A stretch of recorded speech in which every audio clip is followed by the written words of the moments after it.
Okay, so another topic which is medieval music. So medieval period. So this is 700 and then 1400s. So the medieval period is also known as the Middle Ages or Dark Ages that started with the fall of the Roman Empire.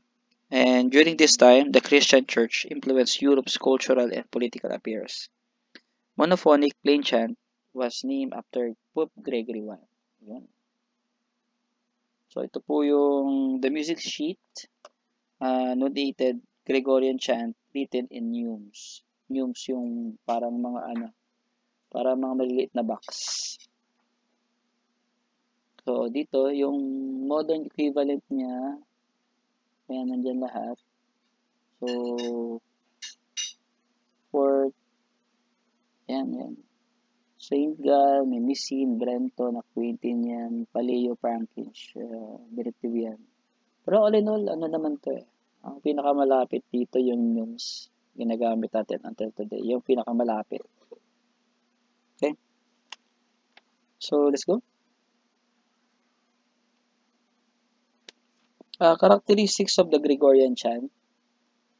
Monophonic. Sabihin, ano lang siya. One or two more voices sounding all together the same. Same lang yung tono, so yun na yung bilis, same lang lahat.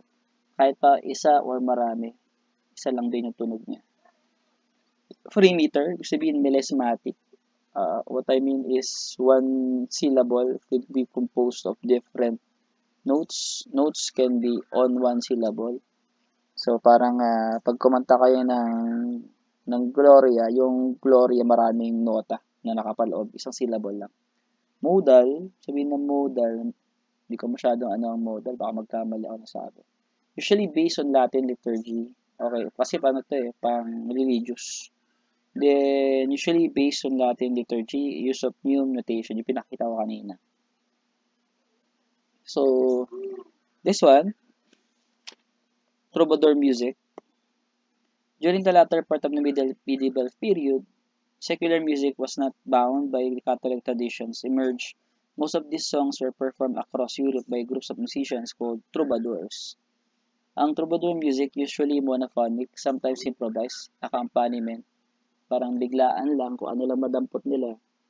So tells chivalry and court love. Chivalry yung pagiging ang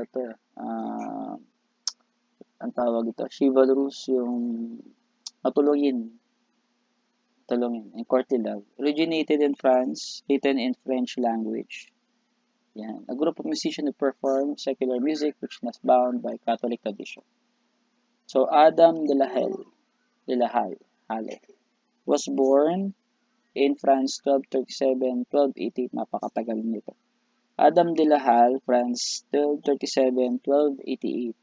Adam de la Halle was known as Adam de Bessou, Adam the Hunchback.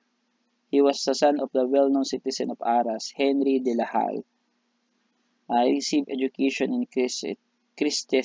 Cistercian Abbey of Vaucelles near Cambrai. Adam was destined for the church, but eventually married. His patrons were Robert II, Count of Artois, Charles of Anjou, brother of Louis IX. Adam was one of the oldest composer of literary works, include Johnson and poetic debates. He was a trover, poet, and musician whose literary and musical works include chanson, juxtaparties, poetic debates in style of troveres, polyphonic rondel, and motets in style of liturgical polyphony.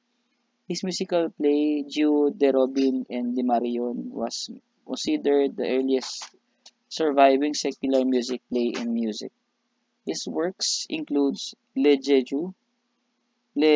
de Robin et de Marion, number 2, La Chanson de Rio de Sicile.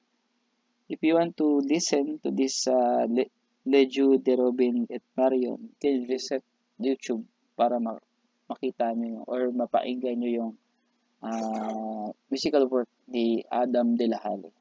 Okay, bye-bye.